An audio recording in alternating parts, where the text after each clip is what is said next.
The New York Yankees are facing elimination, so we got Jaime Eisner back in the saddle to talk all things New York sports here on the NY Sports Index.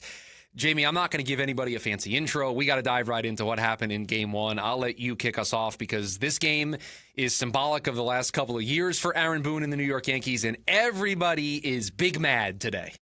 Yes, and I want you to use that face I used to start the show for the graphics. So I know we have some AI platforms that help with the facial cutouts, but I hope they pick that one. All right.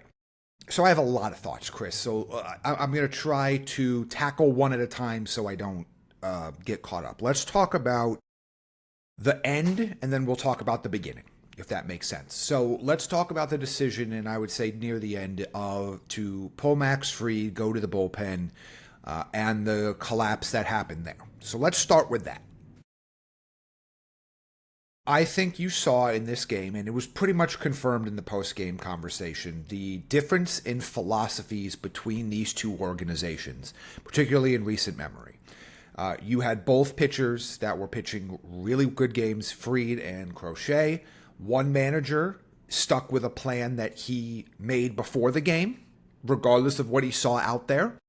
The other manager had a feel for the game and left his starter in as long as he felt possible to continue his dominant run. Now, when I say plan that was set before the game, the Yankees kind of have a tendency of knowing really how they want to mix their pitchers, particularly when they want to use their bullpen and in what order before the game. And they typically like to keep that format. Aaron Boone's comments after the game when he was asked why he pulled Fried after 6 1/3, instead of saying it was like a me decision or my feel in the moment, he made a comment about they thought that they were actually going to pull Fried sooner, but because he got a double play to end the 6th inning, he figured, all right, well, there's a lefty in Duran up in the 7th, we might as well just give him one batter, and then we had the lane that we wanted in the bullpen, and that lane was clearly the Weaver, Cruz, Bednar combination that we've seen used a lot. And that was a confirmation that this is how we're going to use Fried. This is how far he's going to go. This is how we're going to line up the bullpen. And when we get that opportunity, we're just going to do it. And that's something we've seen the Yankees do a lot this season. And it's something I can understand over the course of a 162-game season. It's something that I think you have to throw out the window when you get to the playoffs, and you have to really throw it out the window when you're playing a 3-game series. And I understand that Fried's velocity was dipping a little bit later in that start. He was up over 100 pitches, and as we all know now, at pitch 101, your arm falls off, so you're legally are not allowed to throw anybody past 100 pitches. But to me, that was this is not all going to be about Boone, but this is going to be a lot about Boone. You wish that he would manage for the feel of the game sometimes versus for what the front office wrote on a sheet of paper for him and gave him 3 hours before first pitch. And I've said this on the show before. I said this back on the Bombers Beat podcast that used to be on this channel, that in my mind, I have always believed that Aaron Boone is just the extension of Brian Cashman in the front office and nothing more. That he is going to do what the front office wants him to do with zero pushback. And there are positives and negatives to both those things, but this was a clear indication that they had predetermined what they wanted to do in this game, and Aaron Boone was unwilling, aside from, I guess, one batter, to deviate from that plan. And normally, I know last year this maybe works out because Luke Weaver was playing great baseball at this time last year. He's not been pitching well recently. ERA up over 9 over the last over the month of September coming into this game, and being the first guy out with a fresh pen, did not get an out. And that's where the game was lost. We could talk about what happened in the bottom of the 9th in a second, but ultimately that's where the game was lost for the Yankees. He allows a couple runs, doesn't get an out. They end up bringing in Cruz later, and then Bednar gives up the insurance run there in the top of the 9th. But to me, it's just frustrating that even in a short series, even in a postseason, even with proper rest, We are not seeing a manager that is willing to manage based on feel. And I will say that's at the end. I will address the ninth inning in a second because I want to tie this all the way back to the beginning, and that was the lineup and who played and who did not play in this game. And I understand, I'm not against playing platoon splits. I understand the analytical, the statistical, and the logical advantage you get in those situations. And I know the argument was, well, look, Cora played the position splits, but there's a difference. The players that Cora was sitting were lower caliber players than the players the Yankees were sitting for their platoon splits. And so for me, let's start with Jazz Chisholm. That's not a player that is a platoon split player. And I'm not saying he doesn't have success against way more success against righties than lefties. I'm not talking about that specifically. But that is a key piece of your lineup that is an everyday player for you. He has been one of the best players in Major League Baseball since the moment you acquired him a year and a half ago. That is not a player that you just decide to sit in a 3-game series because there's a left-handed pitcher on the mound. That's a guy that has to start for you. And the fact that he didn't was surprising, and you saw in Jazz Chisholm's reaction after the game where he was basically talking to reporters with his back turned, being frustrated, and I don't blame him. He has played way too damn good for the New York Yankees and has been a damn good teammate for the New York Yankees. To not get that start in Game 1 was insulting to him, and that's a little bit insulting to me. I understand why they did it, overthinking. Again, that is a front office decision and not a manager that is making a decision based on the feel of the game. Second one was a little bit more defendable, and that was Ben Rice, and here's why. The Red Sox have done one thing extremely well against the Yankees over the last 2 years, and that is run the bases. And they would you could not start Ben Rice at catcher. So I understand in this game, not in this situation. Maybe this time next year, you'll feel comfortable doing that. But right now, I get why you couldn't start him at catcher. So then the question is he going to play first base or is Goldschmidt going to play first base? And in that instance, I don't have a huge issue going with Goldschmidt early on because he has been not just good, but arguably one of the best hitters in Major League Baseball against left-handed players, not only this season, but for multiple years of success. And oh, by the way, had a couple hits in this game as well. So that decision I was more okay with because you needed somebody behind the plate to help navigate the run game, because the Red Sox have killed you on the base paths when you've had guys in there that were not ready and experienced at that particular element of catching. And I think Ben Rice does a lot of things well at catcher. That element of his game is not up to snuff yet. So I get that. But they needed to get these guys in the game earlier than they did. Jazz should have played the entire game and not just come in late. To me, the entire game, if I were to take the theme of the game, it was you were making decisions solely based on paper stats and not based on the feel of the team and the caliber of player that you were sitting. And I think that's the difference here. And I know a lot of people, as I mentioned earlier, said, well, Cora did splits. I know he does. Rob Refsnyder does not play against anybody but left-handers. I remember he's a former Yankee. I know what the splits look like. But the players they were sitting in that game were not to the caliber of Ben Rice. Were not to the caliber of Jazz Chisholm Jr. And I think that's the difference here. At some point, you have to let your best play. If you're going to go out, you go out with your best. You don't go out with platoon splits. And unfortunately now, you're in this situation. We're recording right before Game 2.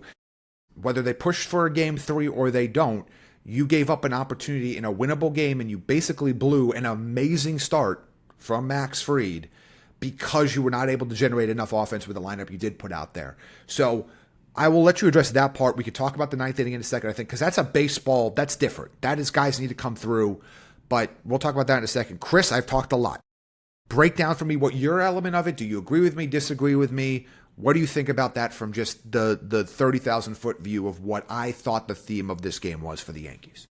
Yeah, I have the unique position to have the outsider's view of this. I'm not as close to it as you are, but boy, I would be just as frustrated as you are if it was Carlos Mendoza and the Mets making some of these decisions. I largely agree with most of what you said there, and I think anything I add isn't counter to what you are saying, more of a supplement to what you are saying.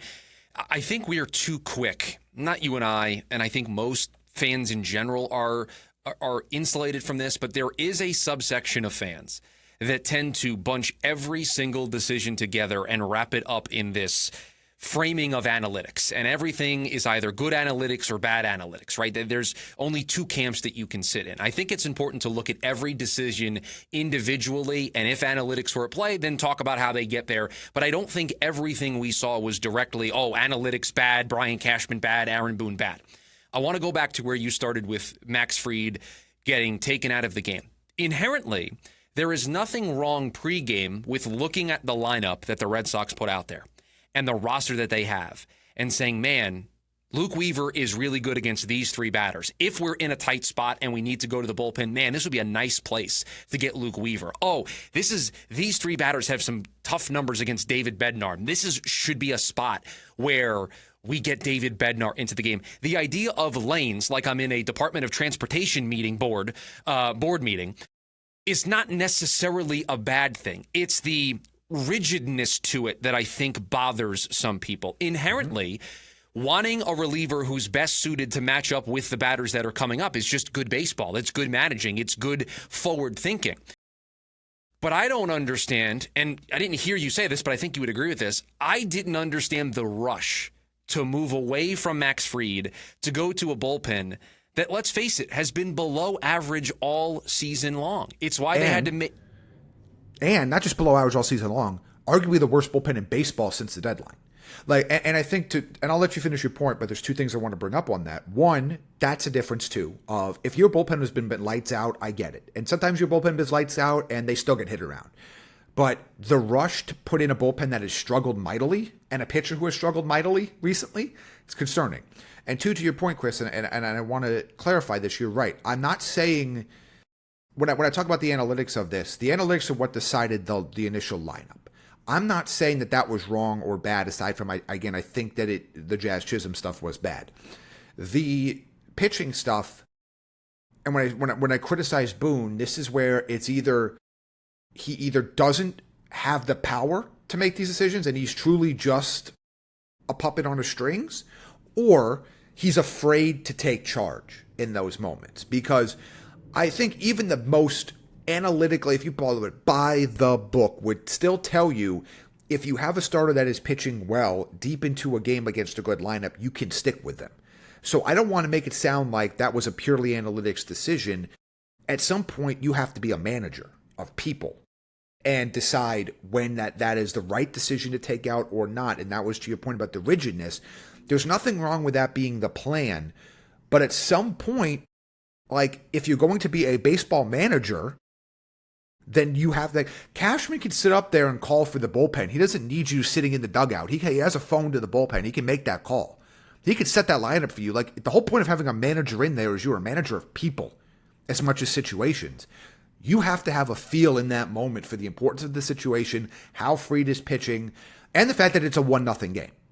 And to me, that's my criticism of Boone, is that he does not seem to be willing or able, one of the two, to break from the pregame plan. And that is a concern to me. But I'll go back to you. Yeah, both are bad, right? Whether he's just blindly following what is being dictated to him from the front office or he just isn't making those decisions, both are a bad outcome for the Yankees. And to just tie a bow on the decision to take Fried out and go to the bullpen, it's not like you have prime Eric Gagne and Trevor Hoffman and Mariano Rivera out there. If you did, I don't think everybody would be upset about this. It's just you need to get 10 outs, and I just don't know if you can trust this group. And maybe that's a bigger picture conversation of why this team, if they do get eliminated early, if they do fall short of winning a championship, is going to be one of the major reasons why. But I just don't get this obsession and rush. And I know people like to say, oh, you're paying Max Fried $218 million. He should be able to go out there and get you 7 innings. I don't even want to look at it in that context. I just don't understand why there is a rush to go to a bullpen that was, to your point, the worst bullpen since the trade deadline. You made all these acquisitions to improve your bullpen, and it got worse. It was a problem. It probably is the reason why you are playing in the wild card round instead of being the Toronto Blue Jays and having a first-round bye. And so the rigidness to the lanes, the quickness in which Aaron Boone is just comfortable going to the bullpen, a bullpen that has shown zero reason to put trust into them. Right? There's zero faith to rush out there to get Max Fried out of the game. A compromised Max Fried is better than everybody in that bullpen, I would be fair to say, outside of maybe one or two arms. So it's just the rush to go out there bothered me. again, inherently, it's not a bad decision to, this is a spot where this reliever matches up well, we'll go to him. But it's different when you have relievers that have sub-2 ERAs that you're going to instead of guys that have been really, really bad. When it comes to the lineup, it is the smallest of small sample sizes in a wild card round of 3 games. Maybe a little bit more so than the 1-game wild card era. Barely. You have to go down with your best 9. You have to. The best 9 have to play. And I understand, listen, if there are places where you want to lean defensively, catcher, short, center field, up the middle defense, if you want to prioritize some platoons or prioritize defense in those spots, you're not going to hear a criticism from me. But Jazz not being in this game, honestly, Jamie, it's just overthinking it. It's just it's just doing too much. And unfortunately, I think even worse than the decision to not put him in the starting lineup is you may have lost the room because of this. Like, he is totally within his rights to react the way that he did, and I don't have a problem with him turning his back and not wanting to say something stupid. But isn't that symbolic of how that entire room probably feels right now? That they feel like there is no trust from their manager and from the front office that this player can't hit lefties in a big spot in a big game. And boy, that just takes the wind out of your sails if you're a player. Like, you brought me here. You traded for me. You made me the starting second baseman of the New York Yankees because you trusted my ability to help you win baseball games. And now in the most important games of the year, you're taking me out. When, let's face it, the option you have on the bench isn't better. No, and not only that, it's you have a guy that's done everything you've asked him to. You know, you told him he would never have to play third base again this year, but he moved to third base and played there for a while, even though he struggled for you. He has been, I know some people don't like antics. I won't even call him antics because I feel like that's too negative of a word. His persona. But if you're in that room or you're a Yankees fan, he's been the model Yankee. I mean, everything he says is exactly what Yankee fans want to hear. He works hard. He's been incredibly successful since coming over in the trade from the Marlins. And the idea that he would not start game 1 of the playoffs for you because Crochet's on the mound and you want to get cute with a guy that's been on your roster for 2 months is insulting. And I would be insulted. And to me, at least with the Ben Rice stuff, this is something you were doing all year. You were doing, and particularly for the last 4 months of the year with, hey, we want Goldie to play first against lefties. We want you to play first against righty, and we'll work you in at catcher. So that was at least something that has been done for months and months and months and was consistent with the process, and that was fine. And Goldie's a veteran, right? Goldie's a veteran. If this game happened 5 days ago, would you have done this? It's a great question. I don't know the answer. If this game happened, no, because they didn't. Right. They didn't. If this game happened 4 months ago, would you have done this? No. If this was opening day, would you have done this? No. Classic overthinking. And I think, just while you were talking, something kind of popped into my brain. And I don't know if it's necessarily these specific decisions that have Yankees fans so hot. To a certain extent, it is because this is the season that's going on. These are their games that are happening right in front of them. But I do think it is just this piling up of, for whatever reason, they get these things wrong always. Yeah. Right? Nestor Cortez facing Freddie Freeman in the World Series in Game 1. Yeah. I forget what year it was, the season in which they played Houston and lost at home, right? When they got Matt Carpenter in and the defense was bad and IKF played, right? And just felt like every decision they made of who was playing shortstop, right? Bringing Matt Carpenter back and playing him after he hadn't played for a couple of months.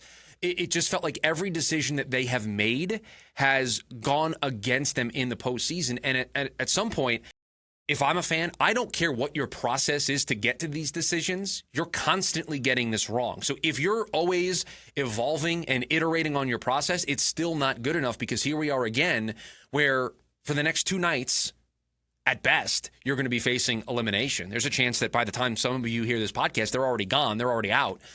And you miss a chance at another championship, and nothing's really going to change because everybody involved in the upper brass seems to be okay with this decision-making process. And this is coming from 2 people who are extremely analytical, like extremely stats first when it comes to decisions. But there's a fine line you have to walk, and there is an argument to, and I hate to do this because I don't want to send us down a rabbit hole.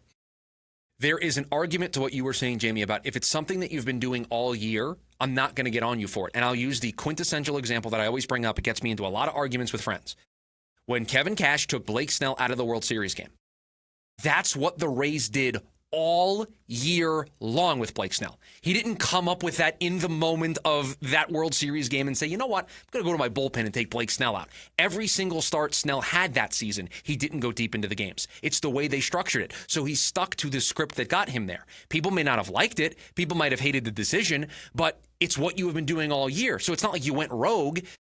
Not starting Jazz feels like going rogue. Like, it just feels like, why are we trying to reinvent the wheel here when, guess what? We can't lose the start that Max Fried is on the mound. We can't. Now we're down 1-0. We're going to have to, even if you win tonight, you may have to utilize all of your bullpen. You may have a tired group for Game 3 on Thursday. It just sets you so behind the 8 ball. And unfortunately, this is kind of par for the course for Aaron Boone. And I don't want to put it just on Boone. Cashman, this Yankees organization in general, it just feels like they always make this critical blunder. Yeah, and I think that's the other level of frustration. If this was the first time you had seen something like this, and the first time they were overwhelmed, or the first, you'd be like, all right. But this has been a theme not only in past postseasons, but during the regular season, particularly with the bullpen usage that a lot of people have been really upset about with the Yankees pretty much all season long, even when things were going well. And to me, it's over-reliance on certain guys. Certain guys earn... I'm talking about the bullpen specifically. Certain guys earn Aaron Boone's trust, and he will... I'll say it this way. It's good to have trust in your players, but you also have to be a leader and understand when things have changed. It's a Devin Williams when guys thing from haven't the year. pitched... Yeah. But even like with guys like Weaver, guys like Tim Hill, when he had struggles.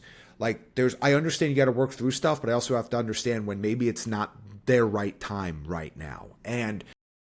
to me, it's just, and again, I know the easy thing is to blame Boone, and I'm not blaming Boone singularly. The Yankees very much operate as an organizational unit, and the organizational unit made this decision and made these decisions. I do blame Boone for not being able to deviate at times, but there is a bigger picture to this. And look, we'll see what ends up happening in Game 2. We'll see if they get to a Game 3 and what happens there. It's just...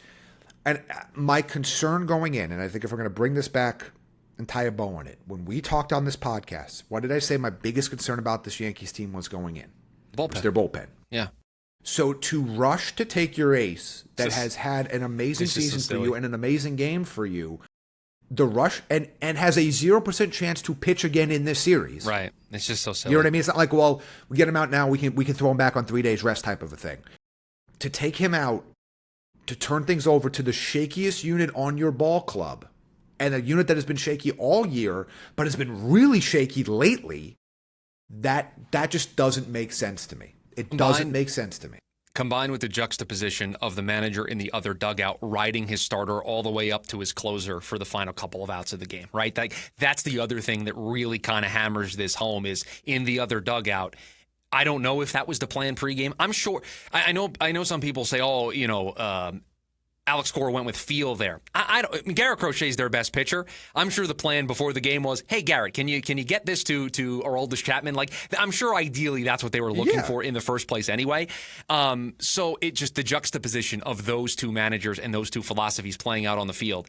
And then we can talk about the ninth inning. You have to execute there. Like, you just have to. You can't load the bases and not score. The run that the Red Sox scored in the previous inning certainly hindered their strategy there in the ninth, because now you're playing for 2 runs instead of 1 run. It changes the entire complexion. Well, yeah. You wonder, Chris, just quite frankly, you wonder if they send Goldschmidt. And quite frankly, Goldschmidt may not even the game. That's probably Jason Dominguez on the base pass. If that's a one-run game, right. That's Jason Dominguez on the base pass at third, and that play where they go to the outfield and they have a single, Jason's going. Yeah. And so it changes everything. Yeah. But still, obviously, you need to execute. A guy that was great for them last postseason had a tough game 1. Giancarlo Stanton had 2 big moments in this game to come through and didn't. Trent Grisham, who's had a career year, beyond a career year in New York, 0 for 4 with 4 Ks, and it was the last guy to get out. So you have to execute there. I think what's the current run expectancy on bases loaded, no outs? Is it like 2.3 runs, I think, on the Matrix? I'll look. And to get none there is tough. But to me, is like, if this was any other scenario, I would have said that would have sent me through the roof. But I know you had the chance there, but I felt like this game was lost before they got that opportunity.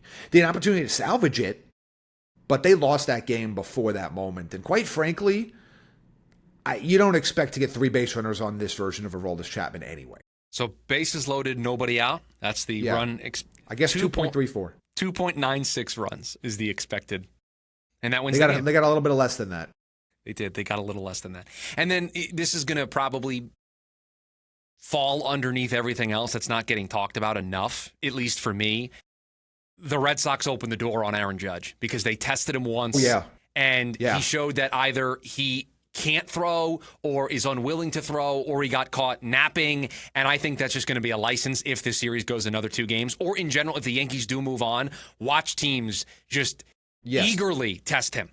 Yes, where teams would avoid it like the plague, and now that they're doing it. And Judge's answer after the game, and his real non-answer about it, tells me it's the arm. And to me, if I was an opposing manager, I'm telling my players, whether it's the next 2 nights, if I'm Alex Cora, if the Yankees do come back and move on and play, who would they play next? I forget what that side of the bracket looks like. Would it be Toronto? It should be... Or Seattle? I think either way, Seattle. Either way, if it's Seattle or Toronto, I have to remember the bracket. If I'm the manager, I'm telling my team, I'm okay with you being aggressive until he shows he can throw. And by the way, that's a throw to second. So I'm going first to third and making him make that throw all the way across. Great point. I didn't even think about it that way. That's on a ball hit directly in front of him to right center field. It's an even shorter throw if it's a ball in the gap. Like, to me, if I'm at first base and there's a ball in the right field corner at Yankee Stadium, I'm trying to score. Yeah. Like, I'm going first to home and making him make the throw. Yeah, first to home in a corner, and I'm going to test, unless it's a direct ground ball right at him, I'm testing first to third if I'm fleet of foot. Yeah. Because that answer that Judge gave was indicative of his arm isn't fully ready yet. Because here's the thing. I know we talked about the quote on the podcast and what he said versus what Aaron Boone said. I think Aaron Boone, what he said was right, and Judge didn't want that out there, which was his arm's not going to be the same for the rest of this season. Well, yeah, because you're just giving away a strategic advantage to your opponent. Well, yeah, it's a stupid thing to say, but I think, but from a factual standpoint, I do think he's right. Because that play, if you even tried it, was an easy out for Judge in April. And it wasn't this case. Initially, I thought he just got caught napping, but that throw bounced. Like, he threw that ball once he knew the runner was going. And at that point, he still bounced at the second. Like, that's not what you see from Judge. To tie a bow on the entire Yankee conversation, and I want to get your thoughts on Jaxson Dart. I shared my thoughts yesterday. I do want to hear from you on that. Oh, yeah. It's not like the Yankees have Mason Miller, who, as we're recording, just threw a pitch 104.5 miles an hour. So, damn. It's not like the Yankees have that in their bullpen that they can turn to. Well, they don't have anybody that throws that fast. Right. So how about you just... How about the guy that throws that fast, period. You just roll with the guy that you paid $218 million to and who is your ace and has been your best pitcher all year and even a compromised version of him.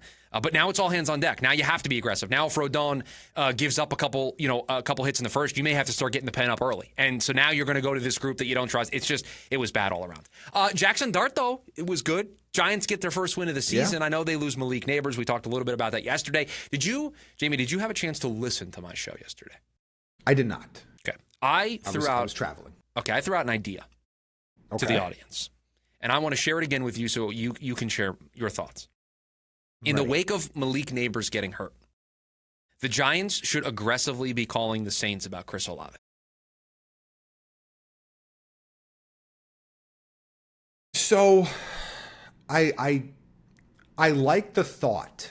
I think it is a very smart thing to think. I guess it would depend on the price. I don't think there's an organization in the sport that would be as forward-thinking as I am in this moment.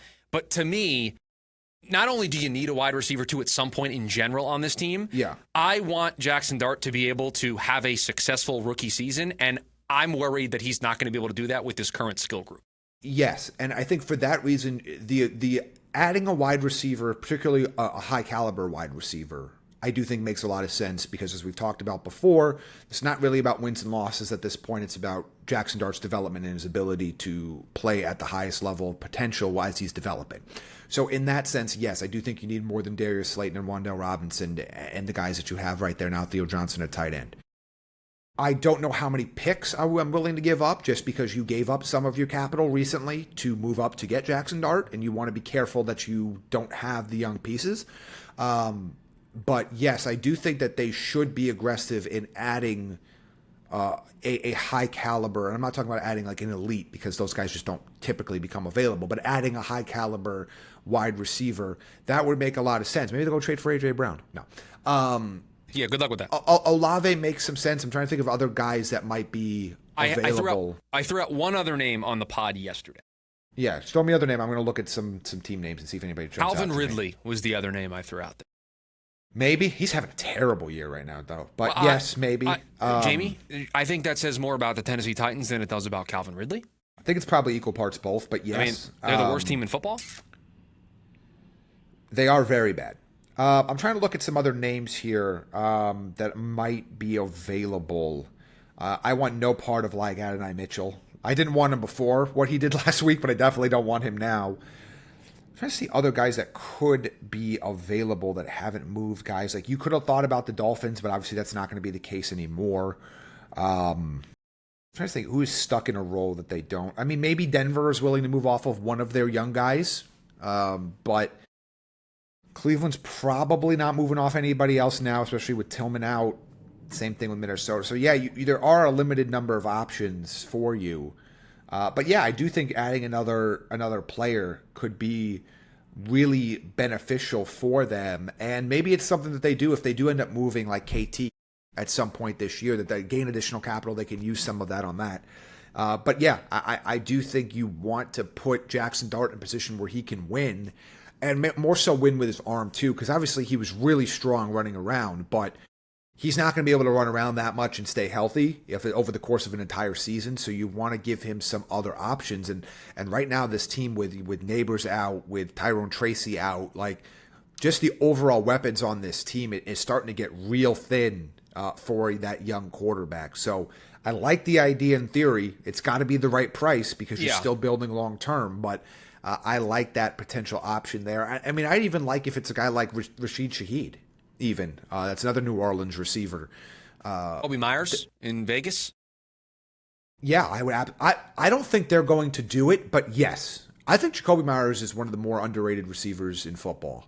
He is a perfectly good wide receiver, too, that doesn't get thought of that way because, he was in the end of the New England run, obviously now in Vegas.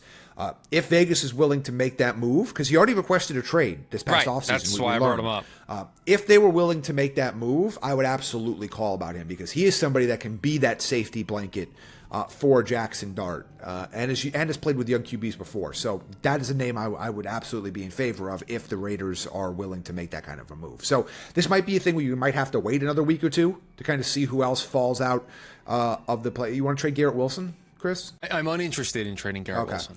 I'll trade you Breece Hall. You want Breece Hall? I think Breece Hall would help them, but I still think you want a receiver. No, first. I'm offering up. You trade Breece Hall now? Like, who's going to run the ball for you? Well, now he's hurt. Isaiah Davis, baby. Isaiah Davis? Isaiah Davis. Can they make the Donovan Edwards philosophy, or did he get poached somewhere? Well, I don't know where he's at. I don't know where Donovan Edwards is Michael at. Carter and Bam Knight are going to be getting major carries for Arizona this week. So Michael Carter's going to start for them. I think DeMercado will start, not to go all Arizona on everybody, but I hear you. Michael Carter will have a nice role out there. I will bet you Michael Carter outtouches DeMercado this week. I'll bet you $1 American. All right, I'll take the bet for $1 American. Okay, $1 American.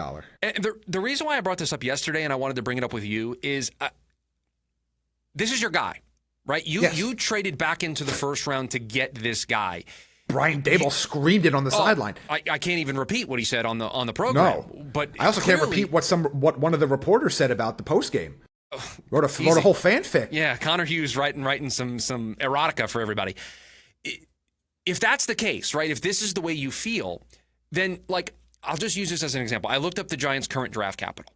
I'm not saying that he's worth this, but if you told me you could trade a 2 for Chris Olave, I think Chris Olave is a better receiver than a receiver you would take with that second overall pick. Now, maybe it's close. A third round pick, I think it's a no-brainer. They don't have a third. Yeah. I think it's a no-brainer to move a third round pick for Chris Olave. It's just me personally, because that's better than Chris Olave is better than any receiver I'm going to get with that pick. So these are the types of moves that you need to make, and I would make them proactively because and I said this yesterday, you don't want to get to the end of the season and be where this team was when they got to the end with Daniel Jones, and they're like, oh, I don't know what we have because we didn't really surround him with the right pieces. The offensive line was banged up, and now he's in Indy, and he's got a good offensive line, and he has a good running game, and he has skill position players around him, and now he's Indiana Jones, and they're referring to the stadium as the Temple of Doom. Like, it's just, you have to do, if this is your guy, and clearly by trading back into the first round, you are making that declarative statement, and you are trying to save your job. I mean, why aren't you aggressively pursuing help? And then on top of it, you lost Malik Neighbors, so it's doubly important to get somebody in here. So, again, I can't think of an example of a team doing this, though. No. It's, but I like it. Like, I think it's a great idea. You just got to find the right price. And I think my only hesitation with Olave is just because of the long injury history that he has had. And again, it's not even like if it was the soft tissue stuff. It's the head stuff. It's concussions, yeah. Right? I get it. He is legitimately like he is receiver Tua. In the sense that every time he gets hit, you kind of just like, please don't. Throws picks like Tua too, so that works. He did do a bad pick in that game. That was really bad. He just lofted that one up there. The ball. Well, and then the other reason is, the other thing that I've heard some pushback on, at least in trying to trade for Olave, is you got his fifth-year option, you have to pay him. If you get to the end of the season and this works the way I think it would work, you would have no problem paying him. Well, you also need another wide receiver next year anyway. Wanda Robinson's a free agent. You know what I mean? Exactly. Like, you're going to pay somebody or draft somebody anyway for that spot next year. So trading for somebody with term, I know we don't really talk about that a lot in the NFL as much as we do in baseball, isn't the worst thing in the world because they need that spot's open and it's going to be addressed anyway. Whether you address it at the trade deadline now or you address it in March, it still needs to be addressed. And New Orleans isn't going to pay him. New Orleans is in cap hell. They're going to want any draft capital that they can get to be able to help Kellen Moore kind of restart this thing. So I don't know. I just think, and maybe it's not Chris Olave, maybe it's somebody else that we're not thinking about. And we try to, I don't know if they would ever do this, but maybe you call up Cincinnati about T. Higgins. Maybe you ask. I don't think it's going to happen this soon. I'm just saying, maybe you just at least unless you're sending him Jaxson Dart. No. Although, again, you talk about, like, I know we don't do 3-team deals, but can you do, if there's a scenario where you trade one of those backup quarterbacks and get a pick that you can then turn around for a wide receiver? Yeah. Right. And that's what I'm saying. Like, it's the creativeness that I'm looking for out of Joe Schoen right now. Not because you need to make a move because you're 1-3 and now you've got momentum and you can make a push for an NFC playoff spot. These 13 games are so important to Jaxson Dart's development, and I feel like the current makeup of the roster, injury-wise and just with the talent that's on the team, there is a worry that we're going to get to the end of the year and be like, I don't know. And that's the worst place to be with a quarterback that you're trying to identify if he's your franchise guy. 100% agree. So, again, as we get closer and closer to that deadline, more players will become available as more teams become out of it or more guys get healthy. Is there anything else you want to touch on here on the show? Because I did a show yesterday. I ranted and raved about a lot. I assume you ranted and raved about the Jets and the Mets. I did. I was more angry about the Jets. Today I'm more angry about the Mets because people are, how can I put this nicely? There are some really bad takes. Overreacting. No, they're just. Well, and I think that's what really I wanted to end takes. the show with here, Chris. I think that's how I want to end the show because obviously the next time we come to you on Friday's show, we will know the results of the wild card round across the board. So we'll have a lot to talk about there, good, bad, or indifferent. We'll also be able to, preview the Jets and Giants game. Lovely. So I don't think we're going to talk much about the Mets on the next show. So that's just why I want to get this out of the way now. Maybe we'll spend 5 minutes on this. I want to extend the conversation that you and I have been having in Discord together into this podcast, which is about some of the reactions and, more importantly, the future of Diaz and Alonso with the Mets or not, and just the expectations that there's this weird group that is just basically that hated the way the season went, but wants to run it all back exactly the way it was. So I'll kind of leave the floor to you here, because for me, it's just like, yeah, I think ideally Alonso and Diaz at the right price, sure, you want them back, but there is a point where you need to make some changes to this roster, or else you're going to get a very similar result. Because I don't think the Mets were as bad as they played at the end of the season, but I don't think they were as good as they played at the start of the season either. So this feels like an in the 80s team, and I just don't think that's good enough. Like, I just don't think that's good enough. Because even if the Mets would have won on the final day, do we really think they would have done much? Like, at the end of the day, the result would have been the same. It just would have taken an extra week to get there. Even it would have taken 2 days. I mean, I think just like the Reds are out tonight between the end of the season. So, I think the Mets would have been done. Yeah, the Reds are out there throwing BP to the Dodgers. So that's right. I just find it weird, and I would like somebody who believes in this to have a back and forth with me on social media. I just find it weird that there are so many people distraught, frustrated, angry, disappointed, whatever word you want to use, with the way the season ended, and upset at Carlos Mendoza. Mainly their ire is with David Stearns and the way he put together this roster, and yelling at him about the pitching staff, and yelling at him about the moves that they made at the trade deadline and not having enough offense and all of this. And the first thing these people are suggesting as what the Mets need to do is spend their money on bringing back Edwin Diaz and Pete Alonso. And I said yesterday, those two guys played key roles in the Mets even being an 83-win baseball team. Like, without those guys, I have no idea where this Mets team is. But to me, if you make those two moves your priorities going into the offseason, I don't know how different you're able to make this team because, and maybe I'll get cold takes exposed on this, they're not spending big money on a frontline starter. It's just not happening. Like, Framber Valdez is not coming to the New York Mets. It's just not happening. They're not going to dole out a 6, 7, 8-year deal anywhere close to what Max Fried got or Corbin Burns got or any of these big-name pitchers. They're not doing that. That's not who David Stearns is. And, oh, by the way, do you really want that? With Nolan McLean and Brendan Sproat needing spots and Jonathan potentially in the middle of the year being able to come up and help you. And so my frustration lies with you can't be as angry as you are and think David Stearns is a bad GM, and the things you want him to do are bringing back two players that are a part of the team he put together last year that only won 83 games.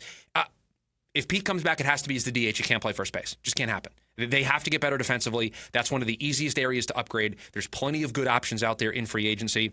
Ryan O'Hearn is a lefty bat who can play first base really well. Ty France is another guy who can be a defense first baseman for this team. Like, there are options out there, and they're going to upgrade the defense. But to me, if and I heard this on Sports Talk Radio in New York, that if David Stearns doesn't bring back Pete Alonso, he's a bum and he needs to be run out of town and he can't do this job. And I'm sorry, like, Pete played great. Pete provided protection for Juan Soto that allowed Soto to have the year that he had. The Mets need to undergo major surgery, and part of that to me is letting Pete go as a first baseman. If Pete wants to come back as a DH and get paid accordingly, then that's fine. But I have a real tough time with, and then I've seen takes of like, oh, the Mets just need Tariq Skubal in their rotation. Because you just go down to the store and in aisle 4 are all the ace starting pitchers. Like, that's not how it works. You build a team. Like of course. And David Stearns did not use this as an excuse. I'm going to give it to him as an excuse, even though he didn't want to take it. This is year 3 for him. He didn't sign Brandon Nimmo. He didn't sign Jeff McNeil. He didn't sign Francisco Lindor. He didn't sign Kodai Senga. He didn't sign Edwin Diaz. Like, there are key players on this team this year that were in key spots that he didn't sign, he didn't draft, he didn't develop, he didn't go out and acquire, that landlocked his ability to do anything with this team. And he didn't use it as an excuse, but he needs to get his fingerprints on this more. And I think this is the year, this is the offseason where you're going to start to see that. Like, I don't think Jeff McNeil's the opening day second baseman. I think there's a world where they trade Brandon Nimmo this offseason. Like, they are going to break up this core because, I'm sorry, Pete has been a part of this core. This team hasn't been good enough. So while Pete can put up great numbers and make everybody feel good when he's hitting home runs, what has it gotten the Mets in terms of wins and losses? Nothing. Great. He had a nice home run in Milwaukee that everyone talks about. It's a great moment. One of the best moments I've had watching Mets baseball. They're still searching for a World Series appearance since 2015. They're trying to win next year, 40th year anniversary of the 86 team. Like, they're still searching for another championship. You can't just play all the hits and play nostalgia and bring back all the guys that you like that are good and sit back and be like, oh, hope it works this time. Like, it's just not how it works. Yeah, and so I'm taking a quick look right now at the Mets situation. And obviously they've got some guys signed next year that they probably, you mentioned Jeff McNeil's got another year plus a club option on his deal. Brandon Nimmo's getting paid for another while. Contract's going to age so poorly. You've Marte and Mullins are for full free agents. I'm just looking at the hitters right now. So you also got to figure out what your catching situation is going to look like. Francisco Alvarez is the starter. I don't think there's. But is he the full-time starter? Yes, or I think are you so. bringing in somebody to play not 80 games, but somebody to play 60 games of the season. Like, well, they can bring Terrence back. He's under Yeah, team control. he's on He's free. arbitration eligible. So I think Yeah. I think those guys will split time, and it'll be closer to like a goalie split in hockey, where they kind of split the time. Yeah. But Alvarez, I think, showed enough coming back from the demotion, and the only thing that derailed him were the injuries. So I think he's the starter on opening day next year at catcher. I don't really think there's a problem. But like you look at this team, and they were landlocked at second base with McNeil, landlocked in left field with Brandon Nimmo. Their DH and fourth outfielder was, Starling Marte, who had a nice year, but, you're paying him $20.7 million, and he's taking up a roster spot when he can't really be an everyday player. And so I just think there was some things that David Stearns didn't sign off on that were not his moves. He's responsible for them. He said he's the architect of the team. He took responsibility for them. But I also don't think we've actually seen a full-blown David Stearns team. If you want to see what a full-blown David Stearns team looks like, go look at the team that won 90-plus games and was the best team in the National League, because that's a David Stearns team. It's interesting. Without Alonso McNeil, if they trade McNeil, they trade Nimmo, they don't sign Alonso, Marte a free agent, that's like $87 million. Yeah, it's a lot of money. Like, that's a lot of money. And I know there isn't, like, you're not actively putting that one player, but what you're able to do with a lot of the players on your infield, whether it's, Acuna, whether it's Jet Williams coming up, whether it's Beatty, Vientos, those are all pre-arb guys. Like, you're not spending more than max $1 million on those players, and most of those guys are going to be under that mark. Like, it does give you a lot of flexibility. Now, at the end of the day, what does the bullpen look like long term for this team? Obviously, you acquired a bunch of guys that are pending free agents. What does the rotation look like? Mixing the young guys in that came in last year with, some of the guys that still have, deals left. I can't imagine Montas isn't going to opt into his contract. Yeah, no, he would be nuts not to. Same with Minter. You have Clay Holmes, who's got another year and a player option on him. So the only guy that's probably leaving is Canning. You're still paying Minaya, whether or not wherever his role is probably bullpen, I guess, at this point. But it's going to be interesting to see, because they're going to free up a lot of money. And again, as sometimes I think people forget, just because you free up money doesn't mean you have to spend it all. That money that you don't spend one year, you can still spend the next year, especially in baseball with no salary cap, so no hard cap. So it will be interesting to see what they end up doing, and it will be interesting to see if they end up trying to win on the margins this offseason. That's going to drive everybody nuts. I know it is, but like, you also signed Juan Soto. Well, let me just jump in. So it's not quick. like you're not trying to get big name guys. And David Stearns talked about run prevention in his post end of season media availability, and talked about pitching needing to be better and needing to get better length from the starters, but also talked about defense. He is going to upgrade the defense of this team everywhere. And just to throw something out there, and I haven't really given this much thought until it just popped into my head this second. Their luxury tax payroll this year was $334.1 million. I'm looking at Fangraphs. Right now on the books for next year is $206. So let's just say for a second that David Stearns has the ability to go up to that number again next year. That is 118, can't do math, $118 million that he could spend on this team. Now, a lot of that's going to go to ARB guys and, that sort of thing, too. Well, because you do have a lot of players. Now, not that a lot, but I mean, like, we're talking, like I said, you probably are looking at closer to $100 million in free agent spending than you are 118.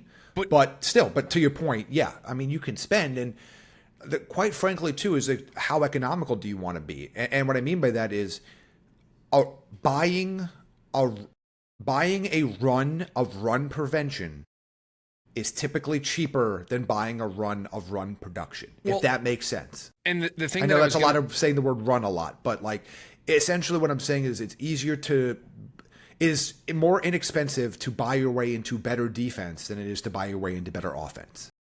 We do not have a even in this analytics age, we do not have that one-to-one yet of a run produced versus a run prevented is not the same price. And there's a massive difference between them right now. And I wonder, and the reason why I brought up the numbers and the money that they have, I wonder if there's a world And this would take some chutzpah. I think this is the second day in a row I've used that word on the show. Brandon Nimmo has got 5 years left on his deal at about $100 and change million. Yeah. Just to have the roster spot flexibility, are you comfortable paying half of that for him to go someplace else? You're going to have to eat half.